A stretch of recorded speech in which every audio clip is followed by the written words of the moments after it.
So many of you are taking all kinds of vitamins and supplements because you've been told or read somewhere that it's good for your health. So you take them. In today's video, we are going to go over which are the most popular vitamins people take, and we're also going to talk about when vitamin supplementation may be necessary and why they can also be dangerous to your health. Hi, I'm Joy Hoisington, functional nutrition coach and natural culinary specialist. I work with people who have digestive health challenges get to the root cause of their issues by using a functional medicine approach. And then I help those same people through tools and coaching, often directed toward lifestyle changes to achieve optimal health.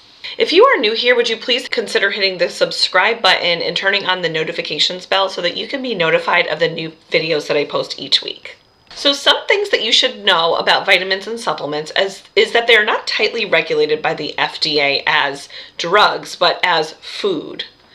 This leaves lots of gray area for consumers who are purchasing vitamins, since the amounts contained in the vitamins may not be suitable for their individual needs. For example, let's look at B vitamins. You can get them in all different dosages, such as way less than the percent daily value and way many times over the percent daily value. So how do you know which amount to get? First of all, you should know that the FDA follows two sets of reference values for supplements in the US, the daily reference values and dietary reference intakes. In order to make it simple for consumers, they go by what's called the daily value amounts, which are required on supplement labels, and they are based on these reference values.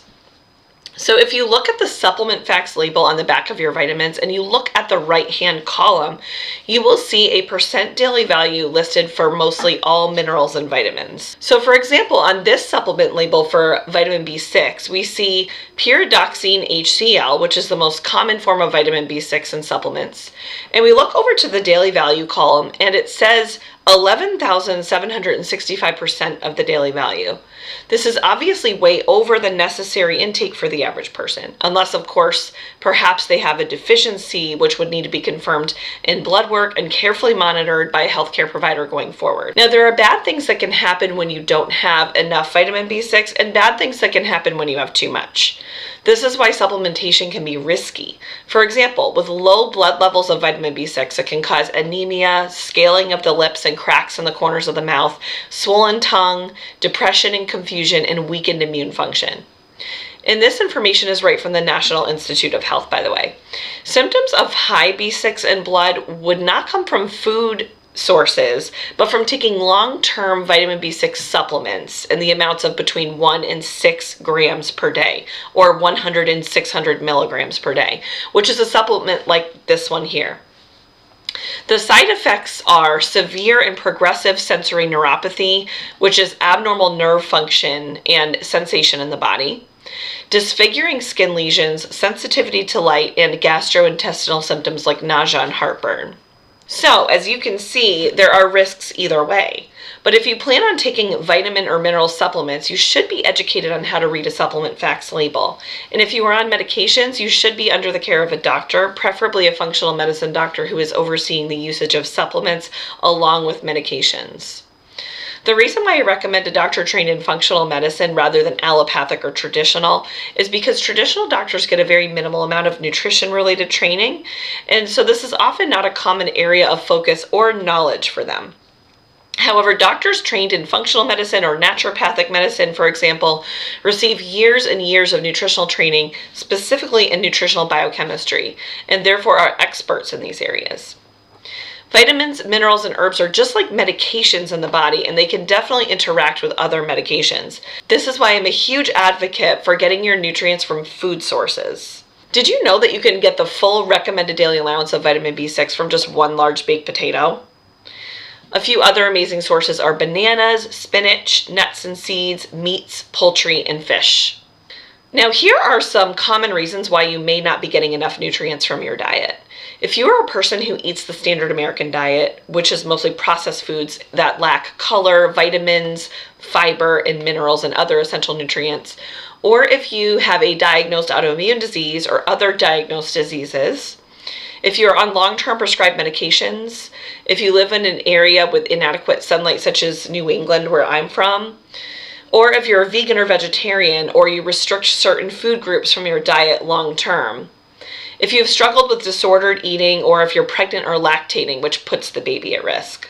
Some of the most common deficiencies are vitamin D, especially in cold climates, and for those with darker skin, such as African Americans or Hispanics, since less sunlight is absorbed in their skin due to that natural protective pigment called melanin in darker skins. Some other common deficiencies in the U.S. are anemia that can be caused either by low vitamin B12, low vitamin B6, folate, which is vitamin B9, and iron, or all of the above. Other B vitamin deficiencies, iodine deficiency, magnesium, and omega-3 fatty acid deficiency. Now let's talk a minute about iodine. Sea salt and Himalayan salt are all the rage these days because they're higher in natural minerals and they have not been exposed to bleach and an array of other chemicals. However, there's one important mineral that sea salt and Himalayan salt is not high enough in, and that is iodine. There's actually no iodine in Himalayan or sea salt. The recommended daily allowance for iodine is 150 micrograms for adults and 220 micrograms for pregnant women. There are some food sources of iodine such as fish, seaweed, eggs, bread, and dairy, but those are also common allergens, and some people may not be getting enough of those foods and enough intake of iodine through those foods. Now, what can happen with low iodine are an array of hormonal and metabolic problems in adults, such as hypothyroidism or symptoms of hypothyroidism such as low sex drive, unexplained weight gain, goiters, brittle hair and nails, and depression. Hypothyroidism will occur in a person whose intake falls below 100 micrograms per day. In children, irreversible developmental delays can occur.